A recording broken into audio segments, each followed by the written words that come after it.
Donc, dans cette vidéo, on va créer un contrat intelligent pour une banque simple. Donc, grâce à ce contrat intelligent, on pourra déposer et retirer nos Ethereum. Pour ça, on aura besoin d'un mapping et de deux fonctions. On va d'abord créer le mapping. Donc, mapping adresse. Donc, on va lier une adresse. On va lier chaque adresse, pardon, à un montant en public. Et donc, on va nommer ce mapping balances.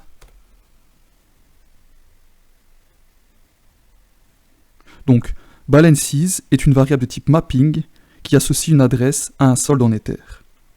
Donc, en gros, on pourra enregistrer le solde d'Ether que contient chaque adresse. Ensuite, on va créer une fonction deposit. Donc, ce sera une fonction payable qui va permettre à l'utilisateur de déposer de l'Ether dans la banque. Donc, function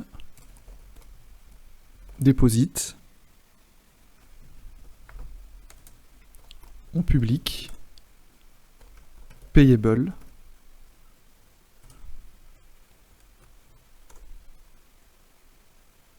donc payable puisqu'on va déposer de l'argent dans le contrat intelligent.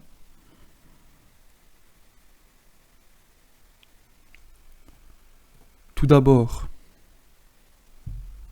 on va vérifier que l'utilisateur dépose plus de 0 Ether, donc qu'il dépose bien de l'Ether. Message.value doit être supérieur à 0, sinon on mettra erreur de transaction. Donc on pourrait mettre une phrase plus explicite, mais c'est pour l'exemple. Ensuite, on va ajouter à la balance de l'utilisateur balances message sender, donc l'adresse dans le mapping,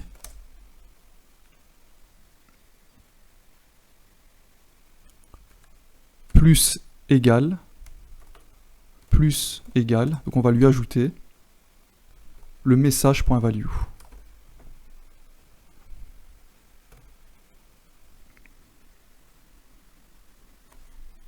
Donc, la balance de message sender, donc l'utilisateur qui appelle la fonction, sera additionnée au message.value. Le message.value, donc c'est le montant qu'il va ajouter à sa balance. Donc, par exemple, si l'utilisateur avait 0 Ether dans sa balance et qu'il dépose 5 Ether, on verra que son adresse contient bien les 5 Ether, grâce au mapping. Ensuite, on va créer une fonction qui va permettre à l'utilisateur de retirer ses fonds. Donc, function withdraw. Et on va mettre en paramètre un uint 256 avec le amount. Donc le montant que l'utilisateur désirera retirer.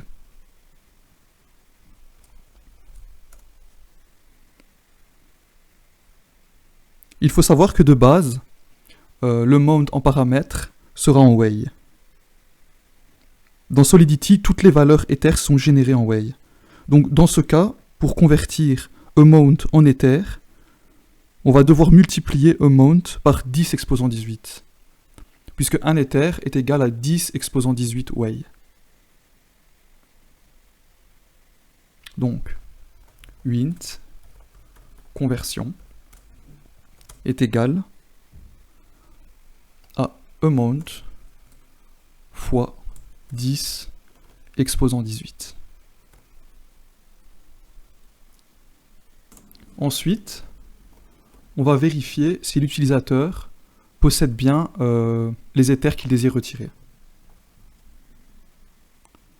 Donc, require, la balance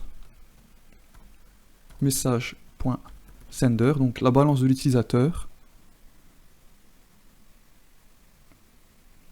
doit être plus grand ou égale à conversion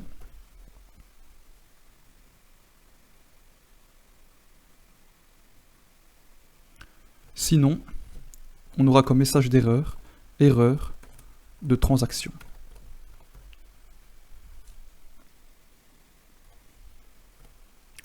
Ensuite, on va appeler la fonction transfert pour pouvoir envoyer les fonds vers l'utilisateur. Donc, payable, message.sender. Donc c'est payable puisque l'utilisateur va recevoir les fonds. Point transfert du montant converti. Donc, conversion. Donc on appelle la variable conversion. Pour éviter de devoir mettre le montant en way, c'est plus simple de le mettre en Ether. Donc on verra ça lors du déploiement et quand on va appeler la fonction withdraw. Ensuite, on va enlever à la balance de l'utilisateur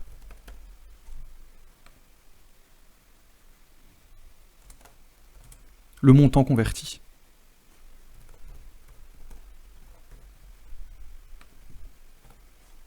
Donc le montant en paramètre sera de base en way, on va le convertir en Ether.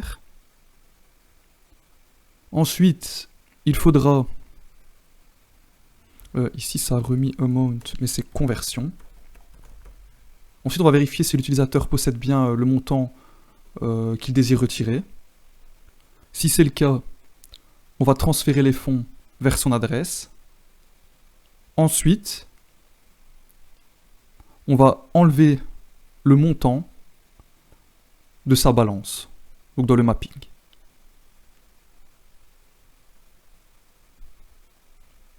On va compiler.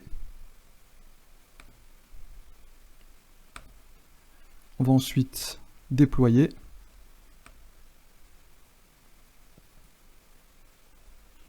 Je vais me connecter par exemple avec le compte qui se termine par EDDC4. Et je vais déposer un Ether. Voilà, je suis bien en Ether. Je dépose. Voilà. Donc je vois que dans la balance du contrat intelligent, j'ai bien un Ether. Je vais copier l'adresse qui se termine par EDDC4 et qui a déposé un Ether. Et je vais la coller.